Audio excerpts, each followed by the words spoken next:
কলকাতা সুন্দর হোক, আমরা সবাই তো চাই সবাইকে নিয়ে সুন্দর হোক, কারুর পেটে লাথি মেরে না। কিন্তু এটাকে বোধহয় হকারিও করা যায় অতীতের মতো, আবার এটার এইগুলো বাদ দিয়ে সুন্দর করেও ব্যবসা করা যায়। কিন্তু এটা দেখবে কে? পরিষ্কার তো মুখ্যমন্ত্রী বলে দিয়েছেন তার দলের লোকেরাও টাকা নেই, পুলিশও টাকা নেই, এটা তো ওপেন সিক্রেট। যুক্তির উপর দাঁড়িয়ে আমার শহরের শহরবাসীকে স্বস্তি দেওয়ার জন্যে আমি কি পরিকল্পনা করব? আমাদের মাননীয় মুখ্যমন্ত্রীকে অনুরোধ করব যে আপনি যে বিষয়টা ধরেছেন এটা সিরিয়াস বিষয়, জনস্বার্থের, কিন্তু এটা এমনই বিষয়, এটা জনস্বার্থমুখী হতে পারে, আবার জনস্বার্থ বিরোধীও হতে পারে। বেশ কয়েকদিন ধরে হকার উচ্ছেদ নিয়ে তোলপাড় হচ্ছে গোটা বাংলা, আর সে ছবি আমরা দেখতেও পাচ্ছি। গত সোমবার মুখ্যমন্ত্রী বৈঠক করলেন, তারপরে আবার বৃহস্পতিবার বৈঠক করলেন, কিন্তু একটু নরম সুরে। আর আজ এই নিয়ে কথা বলবো। আমাদের সঙ্গে রয়েছেন পিডিএস নেত্রী অনুরাধা দি। অনুরাধা দি, বাম আমলেও এইরকম হকার উচ্ছেদ নিয়ে একবার হয়েছিল 1996 সালে, মানে সেটা কি এটার থেকেও বেশি ভয়ঙ্কর হয়ে যাচ্ছিল? এটাই তো মুখ্যমন্ত্রী আগের থেকে বলছেন, তখন তো মুখ্যমন্ত্রী বলেননি। এবং তখন আমি সিপিএম করি, সিপিএমের মধ্যে অনেকেই এর পক্ষে ছিলেন, আবার অনেকে সমর্থন করতে পারেননি। আমি এটা নিয়ে আমার আপত্তিই ছিল, কারণ প্রথম আপত্তি ছিল নামটা হচ্ছে অপারেশন সানশাইন, এরম একটা নাম দিয়ে উচ্ছেদ কখনো হওয়া উচিত নয়। আর দ্বিতীয়ত আমি ব্যক্তিগতভাবে সবসময় উচ্ছেদের বিরুদ্ধে। একটা গেলাম, আমার হাতে ক্ষমতা আছে, বুলডোজার দিয়ে আমি তুলে দিলাম, উচ্ছেদ করতে হয়, অনেক সময় মানুষকে সরিয়ে দিতে হয়, এবং সেটা উচ্ছেদ না বলে বিকল্প জায়গা দিয়ে সরিয়ে দেওয়া কথাও বলা যেতে পারে। কিন্তু যখনই যেই জায়গায় আমি পরিষ্কার করতে যাব, তাহলে সেটা আগের থেকে ঘোষণা করে তাদের সঙ্গে বসে আলাপ আলোচনা করে কি বিকল্প ব্যবস্থা হতে পারে, এরম করে করাটাই সভ্যতার দিকে অগ্রগতি। কিন্তু বেশিরভাগ ক্ষেত্রেই যারা শাসন ক্ষমতায় থাকেন তারা এটার বিশেষ ধার ধারেন না। এবার মুখ্যমন্ত্রী আগে বলেছেন, সেটা যদি একটা সতর্কবার্তা হয়, সতর্কবার্তা। এবং এই হকারি করে রুটি রুজি হয়, পরিবার চলে, এটা তো অস্বীকার করা যাবে না। এবং হকার উচ্ছেদ করা মানে মানুষের পেটে লাথি পড়াও। যেই ছেলেটি বা মেয়েটি দাঁড়িয়ে ব্যবসা করছে তাকে যদি আমি তুলে দেই, কালকে তার বিকল্প ব্যবস্থা না করে, তাহলে সে যখন বাড়িতে ফিরবে, বাড়িতে কিন্তু তার মা আছে, তার ছোট ছোট বাচ্চারা আছে, পরিবারে অন্যজনরা আছে, যারা তার এই রোজগারের দিকে তাকিয়ে আছে। ফলে আমি যদি তুলে দেই, তাহলে কালকের থেকে তাদের খাওয়া কি হবে, এটা অন্তত পক্ষে যে যখন শাসন ক্ষমতায় থাকেন তাদের হিসেবের মধ্যে এটা থাকা দরকার। আবার পাশাপাশি হকার বসতে বসতে এমন পরিস্থিতি তৈরি হয় যে সাধারণ মানুষ হাঁটতে পারেন না, এবং তারা জীবনের ঝুঁকি নিয়ে ওই গাড়ির রাস্তা দিয়ে হাঁটতে বাধ্য হন, হাঁটতে চান না, হাঁটতে বাধ্য হন। স্কুল ফেরত বাচ্চারাও পিঠে বোঝা নিয়ে ওই একইভাবে তারা পারাপার। এইগুলো দেখলে খুবই মর্মান্তিক, এবং অ্যাক্সিডেন্ট অনেক হয়। ফলে এর একটা সুষ্ঠু সমাধান করা উচিত। আমি একটা শুনলাম যে নিউ মার্কেট চত্বরে যে রাস্তায় হকাররা বসতো, এগুলো নাকি তুলে দেওয়া হয়েছে। আমি ওই চত্বরের মধ্যে যাইনি, ফলে আমি বলতে পারবো না, মানে আমার নিজের অভিজ্ঞতায় বলতে পারবো না। কিন্তু নিউ মার্কেটের সঙ্গে অন্য গড়িয়াহাট বা অন্য জায়গায় একটা পার্থক্য আছে। নিউ মার্কেটে অনেক ছোটোবেলা থেকে আমরা যখন স্কুলের উঁচু ক্লাসে পড়ি বা কলেজে পড়ি, বিশেষত কলেজে ওঠার পরে, ওখান থেকে আমরা গিয়ে আমাদের প্রয়োজনীয় ব্যাগ কিনতাম, রুমাল, এইসব বিভিন্ন জিনিসপত্র কিনতাম। এবং এই হকাররা কিন্তু সারাদিন ব্যবসা করতেন, এবং তারপরে সন্ধ্যার পরে সেগুলো তুলে নিয়ে চলে যেতেন। এবং এটা কিন্তু কলকাতার কালচারের সঙ্গে, সৌন্দর্যের সঙ্গে মানানসই ছিল, কখনো এগুলো কিন্তু বেমানান লাগেনি। এবং সুন্দর সুন্দর জিনিস নিয়ে বসতেন, লোকের প্রয়োজনীয়, তখন সারা রাজ্য জুড়ে এত হকারও হয়নি, বসতেন একটা সুন্দর সুন্দর জিনিস নানা রকমের, দেখতে ভালো লাগতো।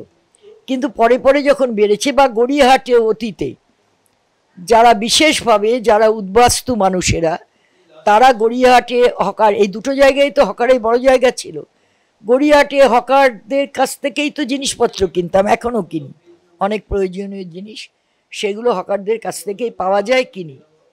কিন্তু গড়িয়াহাটে হকাররা, খুব মজা লাগতো আমার, বাংলা ভাষায় কথা বলতেন। আমি কোনোদিন বাংলাদেশে যাইনি, কিন্তু বাংলাদেশে আমার যোগ, নারীর টান, ওদের সঙ্গে বাংলা ভাষায় দিব্যি কথা বলতে পারতাম।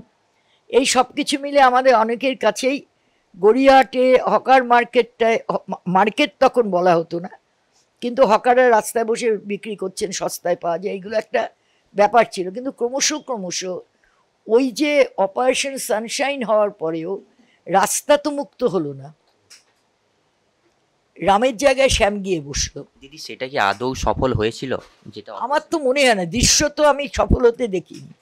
কিছুদিনের মধ্যে তোলপাড় হয়েছে, অনেক ছেলেরা চলে গেছে, পরে আমি শুনেছি বা অনেকে বলেছেন, এবং এটা সত্য ঘটনা, যে ওই যে বললাম রামের জায়গায় রাম উৎখাত হয়েছে, শ্যাম এসে আবার বসে পড়েছে। তাহলে যে ব্যবসাটা করতো, যে এটা করতো, তাদের অনেককে, যাদের সঙ্গে একটা পরিচয় হয়ে গেছিলো, তাদের অনেককেই পরে আর খুঁজে পাইনি। আবার এরমও শুনি যে গড়িয়াহাটে যে বড় বড় দোকানগুলো আছে, তাদের মাল নিয়ে এরা আসলে ওই দোকানেরই একটা অংশ বিক্রি করে, এবং করতে করতে গড়িয়াহাটে মানে রাস্তার পাশ দিয়ে হকাররা বসছে, আবার মাঝখানে যেই ফুটপাথ ছিল তার উল্টো দিকে দোকানে গা ঘেঁষেও বসছে। এবং এই বসাটা যখন বসতে থাকে তখন এর কোনো পরিকল্পনা হয় না, পরিকল্পনা তখনই করা উচিত। এবং যখন এদের রুজি করে এদের উপরে এক একটা পরিবার দাঁড়িয়ে যায়, তারপরে এটা হয়। এবং বহু ক্ষেত্রে দেখা যায়, এবং আরেকটা গড়িয়াহাটে যেটা আমার আজকাল খুব কুৎসিত লাগে গড়িয়াহাটে, যে যেরকম নিউ মার্কেটে আমরা অভ্যস্ত, মাল তুলে নিয়ে চলে যেত, তারপরে রাস্তাটা রাত্রিবেলা যাতায়াত করলে দেখতাম রাস্তায় কিছু নেই, ফুটপাতে কিছু নেই। গড়িয়াহাটে তো মৌসিপাটটা হয়ে গেছে, ট্রাং ফাং সব নিয়ে। এবং সবচেয়ে কুৎসিত লাগে যেটা, যে একদম রাস্তার দিকটা তারা ঢেকে দিয়েছে তাদের ব্যবসাটা, এটা অনেক সুন্দরভাবে করা যেত। আর তার ফলে এত যে যা পেরেছে নোংরা জিনিসপত্র, ওই চাদরগুলো কোশমিনকালে হয়তো প্রথমে ভালো ছিল, তারপরে কোনোদিন কাঁচা হয়নি, তারও একটা সামঞ্জস্য নেই। এবং কলকাতা যে একটা, কলকাতা সুন্দর হোক, আমরা সবাই তো চাই সবাইকে নিয়ে সুন্দর হোক, কারুর পেটে লাথি মেরে না, কিন্তু এটাকে বোধহয় হকারিও করা যায় অতীতের মতো, আবার এটার এইগুলো বাদ দিয়ে সুন্দর করেও ব্যবসা করা যায়, কিন্তু এটা দেখবে কে? এটা বহু বছরে কেউ দেখেনি। দিদি মুখ্যমন্ত্রী বলেছেন, তারপরে প্রশাসন দেখলাম বুলডোজার পর্যন্ত চালিয়েছেন, মানে বুলডোজার দিয়ে দোকানপাট ভাঙা হয়েছে। কিন্তু এখানেই প্রশ্ন, যে প্রশাসনকে এতদিন বলতে হচ্ছে কেন মুখ্যমন্ত্রীকে যে তারপরে কাজ শুরু হচ্ছে? প্রশাসন তো এতদিন ধরে দেখছে, কিংবা তাদের যেখানকার নির্বাচন প্রতিনিধি আছে তারাও তো দেখছেন, এতদিন কিছু করলেন না কেন? মুখ্যমন্ত্রী বলার পর কেন কাজ শুরু হলো? মুখ্যমন্ত্রীও এর পেছনে টাকা আছে, পরিষ্কার তো মুখ্যমন্ত্রী বলে দিয়েছেন, তার দলের লোকেরাও টাকা নেই, পুলিশও টাকা নেই, এটা তো ওপেন সিক্রেট, আমাদের সামনে খোলা খাতার মতো।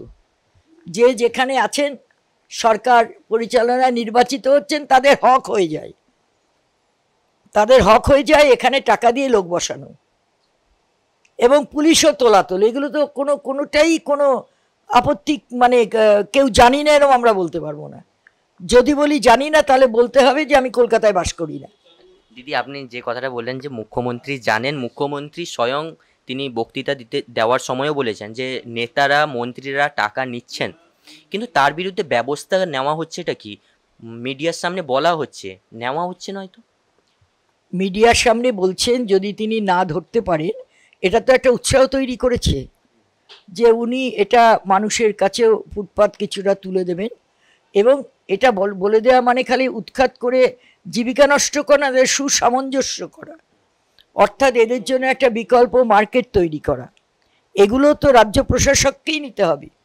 এবং যদি ভালো কাজ হয় তার কৃতিত্ব প্রধান প্রশাসকই পান, আর যদি অন্যায় হয়, কে তার দলের কে কোথায় টাকা খেলো সেটা তার গায়ে গিয়ে কিন্তু লাগবে, যেই যখন যেখানে প্রশাসক।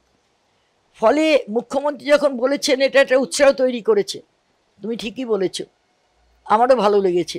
আবার আশঙ্কিত হয়েছি যে আলাপ আলোচনার মধ্য দিয়ে এটা করা উচিত, এবং আলাপ আলোচনা হয়নি বোঝা যাচ্ছে।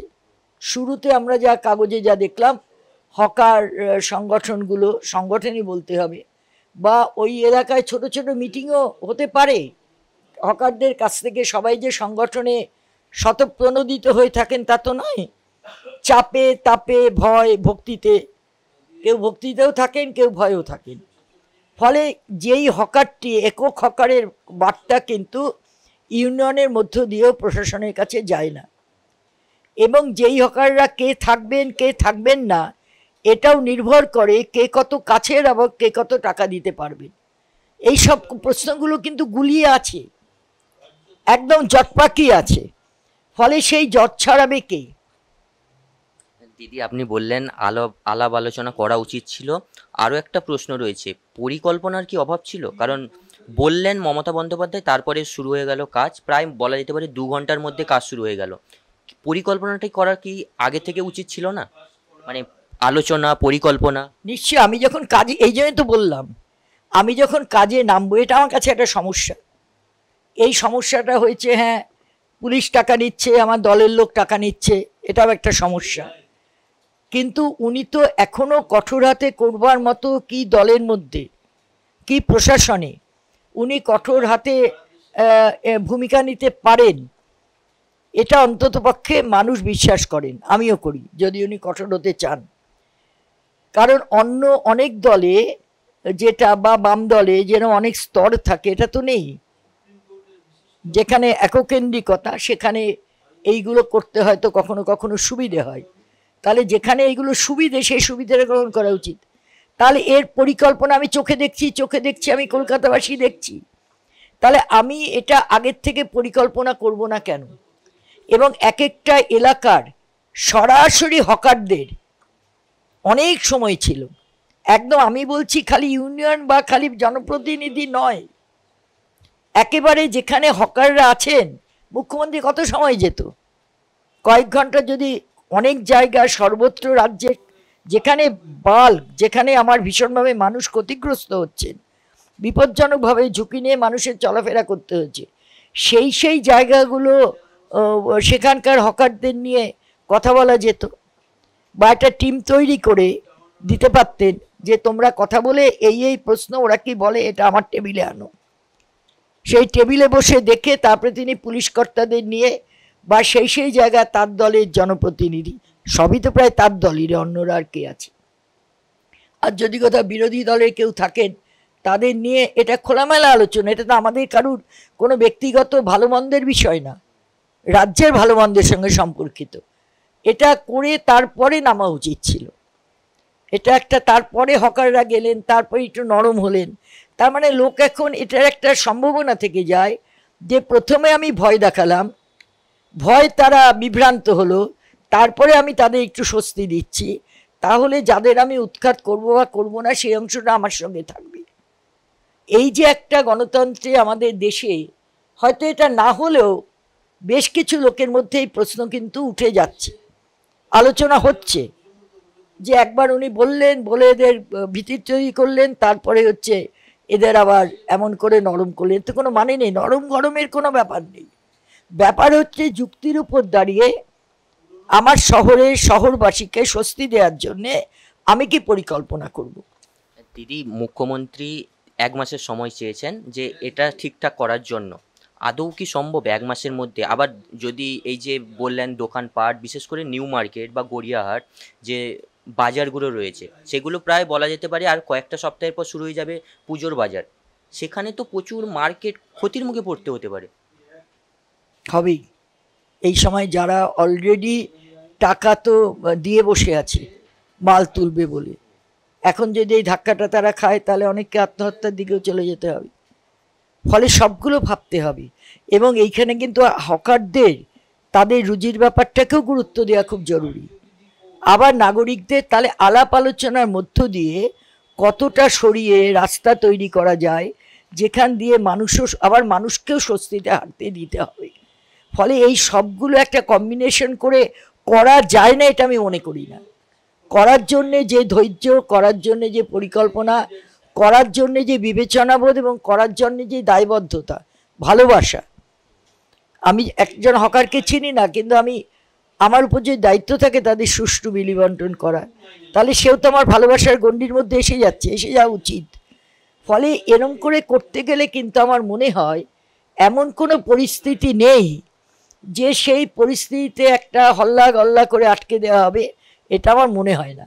আরেকটা, আমি এখন নিউ টাউনের দিকে শুনতে পাচ্ছি যে হকার বসেছে, মুখ্যমন্ত্রীও সেদিন বলেছে, তার দলের বিধায়কের নাম নিয়েই বলেছেন, মন্ত্রীও বোধহয় তিনি তার নাম নিয়ে প্রকাশ্যেই বলেছেন। তার মানে তিনি খুব বিরক্ত হয়েছেন বলেই প্রকাশ্যে নামটা বলতে বাধ্য হয়েছেন, এবং নিশ্চয়ই তার কাছে এমন অনেক অভিযোগ জমা পড়েছে যার জন্য তিনি প্রকাশ্যে সতর্ক করাটাকে আমি অন্যায় মনে করি না। আমি যদি একটা কাজ করে যাই প্রকাশ্যে, মানুষের চোখের সামনে যদি সেটা আসে, তাহলে শাসনটা বা সমালোচনাটা, আমি শাসন বলবো না, সমালোচনাটা প্রকাশ্য করতে হবে। মানুষের কাছে ভয়ের কী আছে? তারাই তো আমাদের ভোট দিচ্ছেন, অথবা না ভোট দিচ্ছেন, যাই হোক, তাদের তো ভোট দিন বা না দিন, সবারই তো আমি মুখ্যমন্ত্রী, সবারই তো আমি বিধায়ক যখন আমি হলাম।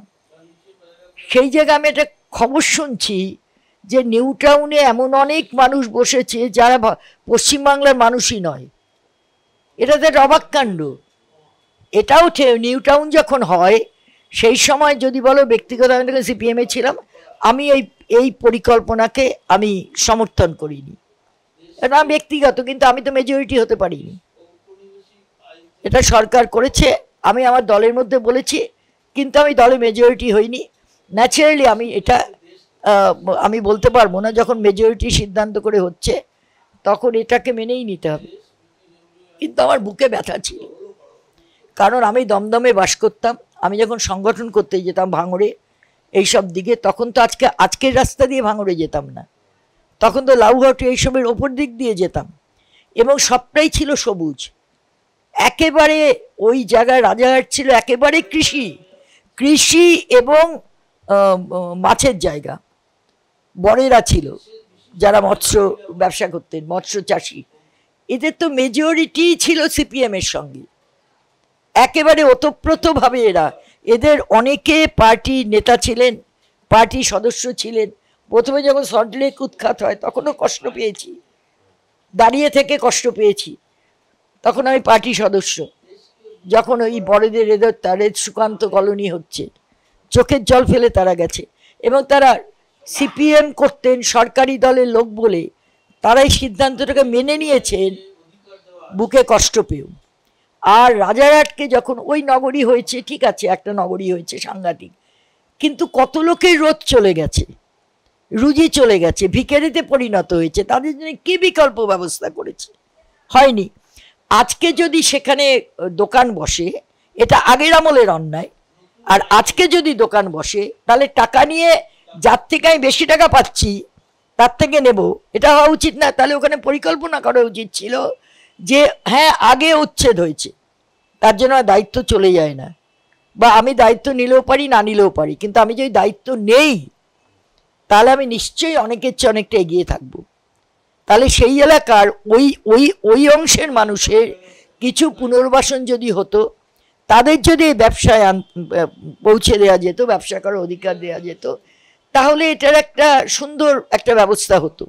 দিদি, আপনি বললেন মানে 7 দিন ধরে দেখতে পাচ্ছি হকার উচ্ছেদ হচ্ছে। আপনাদের দলের স্ট্যান্ড কি? আপনারা কি রাস্তায় নামবেন? আমাদের দলের স্ট্যান্ড হচ্ছে যে আমরা দেখতেও চাইছি, মুখ্যমন্ত্রী যেহেতু সময় চেয়েছেন, কিন্তু কথা না বলে উচ্ছেদের আমরা বিরোধী সব সময়, এবং আলোচনা না করে উচ্ছেদ চলবে না। এটা তো আজকে যিনি মুখ্যমন্ত্রী তিনি সহ আমরা একসঙ্গে সিঙ্গুরে লড়াই করেছি, সেখানে কি কথা ছিল? কেন তুমি এদের পিটিয়ে উচ্ছেদ করছো কৃষককে? কেন জমি হারা করছো? তাহলে সে লড়াইটা তো আলাপ আলোচনা ব্যতীত উচ্ছেদের বিরুদ্ধে ছিল। তাহলে কি আপনারা পথে নামবেন? পথে এক্ষুনি নামার মতো পরিস্থিতি নেই, কিন্তু আমরা মুখ্যমন্ত্রীকে নিশ্চয়ই আমরা অনুরোধ করব, এবং আমরা বিভিন্ন জায়গায়, মানে ধরো এই যে মানছি না, মানবো না, বন্ধ করে দিলাম, এসবের আমরা খুব পক্ষপাতি নিয়ে, এতে কেন লাভ হয় না? লাভ হয় আলোচনার মধ্য দিয়ে, কমিউনিকেশনের মধ্য দিয়ে। আলোচনা করো, তোমার প্রস্তাব দাও, কিন্তু আলোচনা কতটা কি ওনার সঙ্গে করা যাবে আমি জানি না, আর আলোচনা ওদেরও শাসক দলেরও কার সঙ্গে করা যাবে আমি জানি না, আমার সেই সুযোগ আছে কিনা তা আমি জানি না। কিন্তু এইভাবে আমরা বলছি যেটা, যে এই সময় দাঁড়িয়ে সামনে একটা বড় একটা সারা বছরের রোজগার করেন হকাররা এই সময়, পুজোর সময়, পুজো ঈদ এই সময়, তাহলে ঈদের থেকে শুরু হয়ে গেছে এই রোজগারের আসর। তাহলে সেই জায়গায় সেই সময় দাঁড়িয়ে যদি আমি তাদের মুখের গ্রাসটা কেড়ে নিই, এটা নির্ঘাত অপরাধ। ফলে এটা যদি করতেও হয় এই সময়টা পার করে, এবং এই সময়টা উনি সময় নিন, আলাপ আলোচনা করুন, কি করে পরিকল্পনা, তার নিজের দলের লোকদের বলুন কিভাবে টাকা নিয়ে এটা বন্ধ করুন। আগে সর্বত্র সর্বত্র সব কাজে টাকা নেওয়া হয়, এই টাকা নেওয়ার প্রক্রিয়া আগে বন্ধ হোক। 100 ভাগ বন্ধ হবে আমি বিশ্বাস করি না, কিন্তু কিছুটা বন্ধ হবে, সেটা বন্ধ করুন। এবং এই সময়টা যারা যা ব্যবসা করেছে, যা ইনভেস্ট করে ফেলেছে, সেই ব্যবসাটা তাদের করতে দিন। কৃষক যখন ফসল তোলে, আইন আছে আমার দেশে, যে ধরো একটা জমি বিতর্কিত, একজন চাষ করেছে, আরেকজন বলছে এই জমিটা আমার, জমির ধানটা কিন্তু কেটে নষ্ট করা হয় না, যে চাষ করেছে তাকে বলা হয় তুমি চাষ করো, ফসল তোলো, সেই ফসলটা তৃতীয় জায়গায় থাকবে, হয় গ্রাম পঞ্চায়েতে থাকবে, নয়তো বিডিওর তত্ত্বাবধানে থাকবে। এইবার আলোচনার মাধ্যমে কার জমি এটা ঠিক হবে, তখন এই ফসলটা তুমি চাষ করেছো তুমি অর্ধেক পাবে, যার জমি সে অর্ধেক পাবে, তারপরের থেকে যার জমি সেই চাষ করবে, তুমি আর চাষ করতে পারবে না। এইগুলো হচ্ছে কতগুলো যুক্তিপূর্ণ আলোচনা, যুক্তিপূর্ণ সিদ্ধান্ত। আর এখানে আমি অনুরোধ করব এর মাধ্যমে মুখ্যমন্ত্রীকে, আমাদের মাননীয় মুখ্যমন্ত্রীকে অনুরোধ করব যে আপনি যে বিষয়টা ধরেছেন এটা সিরিয়াস বিষয়, জনস্বার্থের, কিন্তু এটা এমনই বিষয়, এটা জনস্বার্থমুখী হতে পারে, আবার জনস্বার্থ বিরোধীও হতে পারে।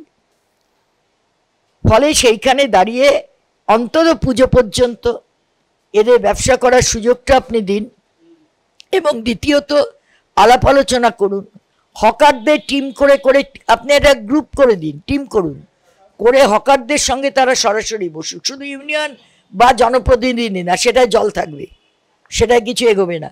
ইউনিয়নের সঙ্গে আলোচনা করুন, তারা হকারদের সংগঠন পরিচালনা করেন, তারাই তো আপত্তি করাতে এটা আটকেছে, কিন্তু তার সঙ্গে সরাসরি হকারদের সাথেও কথা বলুন। শুনলাম আমরা অনুরাধাদির কথা। ক্যামেরায় গৌতমের সঙ্গে সুমন, চ্যানেল হিন্দুস্তান। বিভিন্ন বিষয়ে ভিডিও পেতে চ্যানেল হিন্দুস্তানের ইউটিউব চ্যানেল সাবস্ক্রাইব করুন www.youtube.com/channelhindustan।